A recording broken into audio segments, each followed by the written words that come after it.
Καλησπέρα σας. Ευχαριστώ πολύ για τη σημερινή παρουσία σας. Έχουμε τη χαρά σήμερα να παρουσιάσουμε στην πόλη μια πρόταση, μια ιδέα, μια καινοτόμο ιδέα. Και είμαστε υποχρεωμένοι να παρουσιάζουμε στην πόλη για τα διάφορα θέματα ιδέες. Ζούμε σε εποχές καταστροφής. Δεν φτάνει η καταγγελία, δεν φτάνει μόνο ο αγώνας και η αντίσταση. Είμαστε υποχρεωμένοι μέσα σε αυτές τις συνθήκες να παρουσιάζουμε σκέψεις, ιδέες, προτάσεις που φέρνουν αισιοδοξία, ελπίδα. Ο Δήμος σήμερα στενάζει από σοβαρότατη έλλειψη πόρων. Είμαστε υποχρεωμένοι να νοικοκυρέψουμε τα οικονομικά του Δήμου.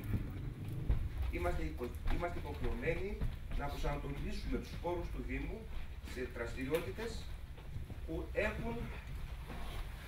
απαντούν στα μεγάλα προβλήματα που αντιμετωπίζουν σήμερα στις πολίτες μας. Κυρίως, έχουμε την υποχρέωση να βρούμε νέους πόρους που θα επιτρέψουν να χρηματοδοτηθούν αυτά τα μεγάλα προβλήματα. Τα σκουπίδια κρύβουν θησαυρό. Η διαχείρισή τους με δημόσιο έλεγχο μπορεί να περιορίσει σημαντικά το κόστος που έχουμε σήμερα σαν Δήμος για να τα θάβουμε, να προστατεύσουμε το περιβάλλον, αλλά να μειώσουμε σημαντικά φόρους και τέλη που καλούμαστε να πληρώσουμε σε εποχές που δεν είναι εύκολες. Η εκμετάλλευση των προϊόντων ανακύκλωσης θα μπορούσε να προσφέρει στο Δήμο όρους πρόσθετους και με βάση αυτούς να τροφοδοτηθούν δράσεις, να γυρίσουν δηλαδή στην πόλη σαν κοινωνικό δέσιμο.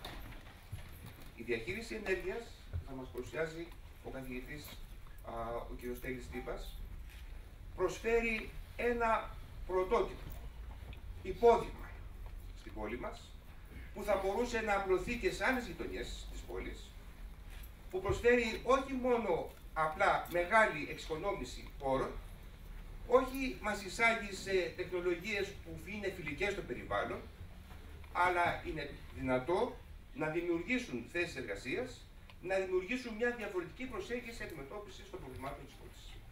Με αυτά τα λίγα, να μην σας τρώω τον χρόνο, ευθύς δίνω τον λόγο στους αγαπητούς ομιλητές. Ευχαριστώ πάρα πολύ.